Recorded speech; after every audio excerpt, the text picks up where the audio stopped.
This is a story about a world obsessed with stuff. It's a story about a system in crisis. We're trashing the planet, we're trashing each other, and we're not even having fun. The good thing is that when we start to understand the system, we start to see lots of places to step in and turn these problems into solutions.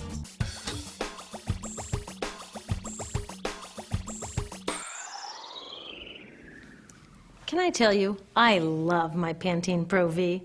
Of the dozen or so personal care products that I use every day, it's the one I can't live without. Says it gives my dull hair the ultimate cool shine. How does it do that? I was wondering that while I was lathering it in my hair one day, so I read the ingredients right here. Sodium lauryl sulfate, tetrasodium EDTA, methyl isothiazolinone. What is this stuff? I took this list to some scientists who know how to read it. Turns out my Pantene contains a chemical linked to cancer. And lots of other products in my bathroom, from sunscreen to lipstick and even baby shampoo, also contain chemicals linked to cancer or other problems like learning disabilities, asthma, and even damaged sperm. Like most parents, I try to keep my family safe. But now I find out my bathroom is a minefield of toxins? What are we supposed to do? To find out the answers, we have to go back to one of the key features of our materials economy: toxics in, toxics out. If, at the factory, you pour toxic chemicals into a product, like baby shampoo, you're going to wind up with toxic baby shampoo, and toxics in workers, communities, and, babies. So let's take a closer look at this toxic outrage where it seeps into our lives every day, in the bathroom. The average woman in the U.S. uses about 12 personal care products daily. The average man, about 6. Each product containing a dozen or more chemicals. Less than 20% of chemicals in cosmetics have been assessed for safety by the industry's safety panel, so we just don't know what they do to us when we use them. Would you fly on an airline that only inspects 20% of its planes? Of course, not all of these chemicals are dangerous, but we know that many are. Some are carcinogens. That means that they can cause cancer. Others are neurotoxins and reproductive toxins, proven to mess up brain development and reproduction in animals. Wait a minute, we're animals too. It's like a giant experiment. We're using all these mystery chemicals and just waiting to see what happens. One thing we do know is that they're getting inside us. I had my body's toxicity levels tested, and I'm loaded with things like mercury, flame retardants, triclosan, and lead. We all are. Even babies are being born pre-polluted. Now, I know we can't live in a lead-free world, but do we have to put lead in our lipstick? I don't know. Maybe it's my fault. Maybe I just bought the wrong thing. At the store, the choices seem endless. I can get lipstick in 49 shades, or shampoo for hair that's too dry, oily, fine, limp, or frizzy. But what about the choices that really matter? Like the choice to buy products that are safe? It turns out the important decisions don't happen when I choose to take a product off the shelf. They happen when companies and governments decide what products should go on the shelves. So who are these companies? This is Procter & Gamble. They're the ones offering me Herbal Essences, the #2 shampoo in the country. It contains toxic petrochemicals made from oil. Since when is oil an herb?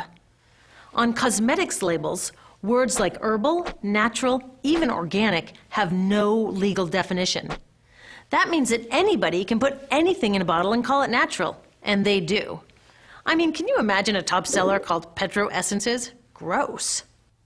What's even nastier are hair relaxers marketed to 5-year-olds and skin whitening creams.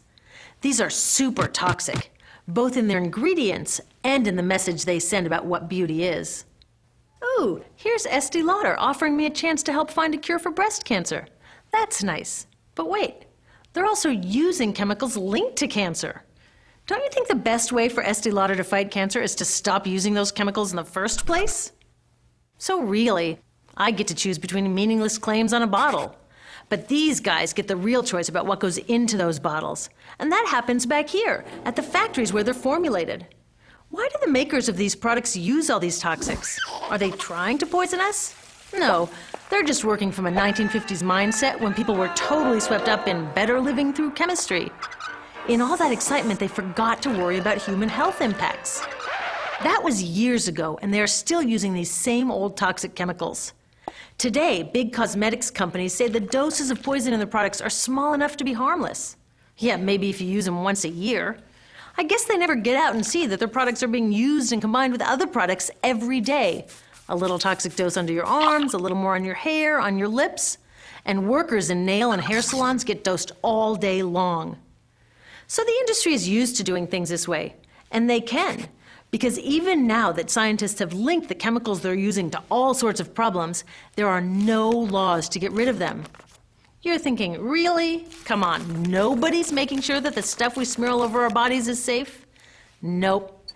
The FDA doesn't even assess the safety of personal care products or their ingredients.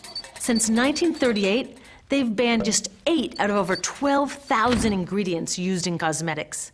They don't even require that all of the ingredients be listed on the label.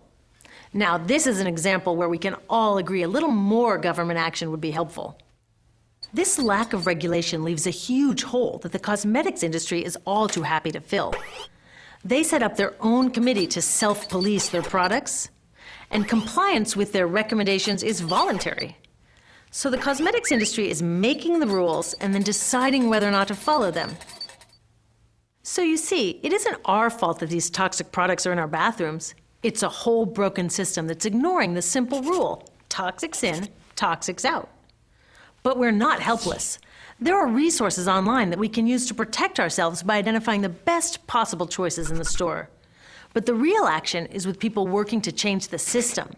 Because if we really want to solve this problem, we got to start here with these guys.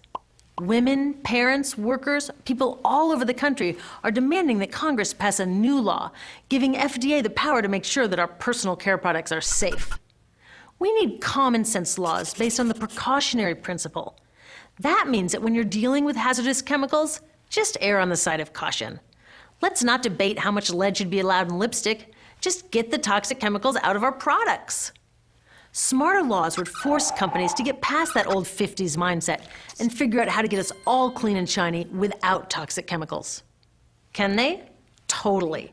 Many responsible cosmetics companies are already putting safer products on the market. Green chemists are developing substances that are designed to be safe and non-toxic in the first place. European governments have required the removal of many toxic chemicals, and companies have figured out how to comply. When cosmetics are reformulated to be safe and labeled honestly, then we can feel comfortable with the choices available at the store. We can choose bouncy hair or full hair, shiny lipstick or matte.